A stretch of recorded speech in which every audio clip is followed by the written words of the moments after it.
Part 2 में आपका बहुत बहुत स्वागत है। दोस्तों, पिछले वीडियो में हमने कृत युग और उसके नक्षत्रों के साइकिल को डिकोड किया था, लेकिन आज हम काल चक्र में एक बड़ा स्टेप आगे बढ़ेंगे। आज हम टाइम ट्रैवल करेंगे त्रेता, द्वापर और कलयुग में। हम देखेंगे कि इन युगों में नक्षत्रों का डिस्ट्रीब्यूशन कैसे बदलता है और ये पूरा कॉस्मिक साइकिल आखिर कंप्लीट कैसे होता है। ये जानना बहुत इंटरेस्टिंग होने वाला है।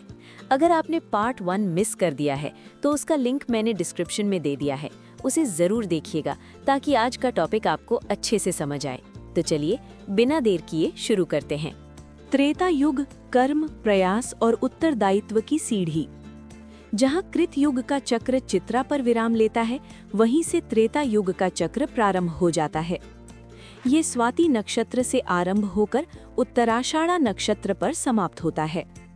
यदि कृत युग स्वतः स्फूर्त संतुलन था, तो त्रेता युग उस संतुलन को कर्म, प्रयास और उत्तरदायित्व के माध्यम से बनाए रखने का संघर्ष है।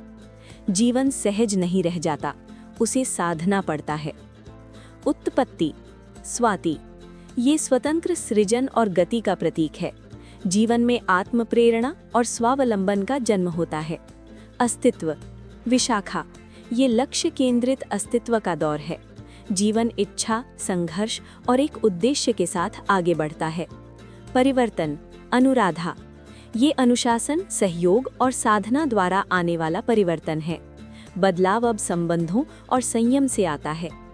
विकास ज्येष्ठा, ये शक्ति, नेतृत्व और उत्तरदायित्व के साथ विकास का चरण है। शक्ति मिलती है, पर उसका संतुलन बनाए रखना ही वास्तविक चुनौती बन जाता है। पतन मूल, ये जड़ों तक जाकर होने वाला विनाश है। सारे भ्रम और असत्य पूरी तरह टूटते हैं ताकि एकमात्र मूल सत्य प्रकट हो सके। लोप पूर्वाषाढ़ा, ये दृढ़ता और बलपूर्वक हटाए जाने का विलोपन है। जो परिवर्तन का विरोध करता है, उसे हटा दिया जाता है। विश्राम उत्तराषाढ़ा, ये संघर्ष के बाद मिली विजय और स्थिरता का विश्राम है। जीवन एक निश्चित स्थिति में ठहरता है और अगली और कठिन यात्रा के लिए स्वयं को तैयार करता है। यही त्रेता युग का सार है। जीवन अब एक सहज चक्र नहीं, बल्कि कर्म की सीढ़ियां चढ़ता एक साधक है। द्वापर युग ज्ञान और इच्छा के द्वंद्व में संतुलन की खोज। द्वापर युग में जीवन संतुलन से और दूर हटकर द्वंद्व, निरंतर चुनाव और सचेतन प्रयास के युग में प्रवेश करता है। अब संतुलन अपने आप नहीं मिलता, उसे तर्क, ज्ञान और विवेक से खोजना और बनाए रखना पड़ता है। इस युग का नक्षत्र चक्र अभिजीत से आरंभ होकर रेवती पर समाप्त होता है। 1. उत्पत्ति अभिजीत, ये दैवीय मार्गदर्शन के साथ होने वाली सृष्टि है। शुरुआत पवित्र है, पर दिशा बनाए रखने के लिए सतत सजगता आवश्यक है। 2. अस्तित्व श्रवण, ये सीखने, सुनने और ज्ञान के अर्जन द्वारा अस्तित्व को बनाए रखने का चरण है। ज्ञान अब जन्मसिद्ध अधिकार नहीं, एक प्राप्त की जाने वाली वस्तु है।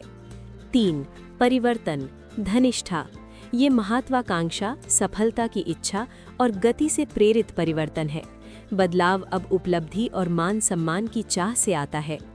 4. विकास शतबिशा, ये एकांत, आत्ममंथन और उपचार द्वारा होने वाला विकास है। जीवन भीतरी असंतुलन और घावों को पहचानकर उनके उपचार के साथ आगे बढ़ता है। 5. पतन पूर्व भाद्रपद, ये वैचारिक टकराव, कठोर मान्यताओं और मन की अस्थिरता से उत्पन्न पतन है। भ्रम और द्वंद्व चरम पर होते हैं। 6. लोप उत्तर भाद्रपद, ये विरक्ति, वैराग्य और भावनात्मक भार से मुक्ति द्वारा होने वाला लोप है। जीवन सांसारिक बंधनों से धीरे धीरे मुक्त होने लगता है। 7. विश्राम रेवती, ये पूर्णता, दिव्य मार्गदर्शन और एक यात्रा के समापन का विश्राम है। चेतना अगले और अधिक सूक्ष्म चक्र के लिए स्वयं को तैयार करती है। द्वापर युग का दर्शन यही कहता है कि जीवन एक निरंतर चुनाव है, जहां ज्ञान और इच्छा के बीच सही संतुलन खोजना ही मुख्य उद्देश्य बन जाता है। कलयुग विखंडन, तीव्रता और नवनिर्माण का अंतहीन चक्र। अंत में हम कलयुग में पहुंचते हैं। यहाँ जीवन अपनी सबसे खंडित, तीव्र गति वाली और असंतुलित अवस्था में होता है। इस युग की प्रकृति है विस्तार, चाहे वो अच्छाई का हो या बुराई का।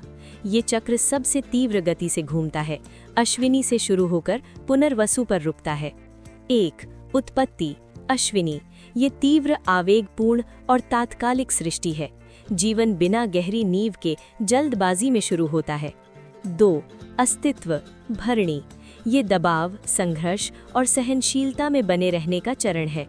अस्तित्व एक भार की तरह महसूस होता है। 3. परिवर्तन कृतिका, ये निर्माण से पहले की आग है, कठोर, दाहक और विध्वंसक परिवर्तन। बदलाव अचानक और पीड़ादायक होता है। 4. विकास रोहिणी, ये इच्छा, भोग और आसक्ति से प्रेरित विकास है। वृद्धि भौतिक सुखों और तृप्ति से जुड़ जाती है। 5. पतन मृगशिरा, ये ऊंचाइयों की अनंत खोज में मूल पथ से भटक जाने के कारण आने वाला पतन है। अनुभूति गहरी हो सकती है पर दिशा भ्रष्ट हो जाती है। 6.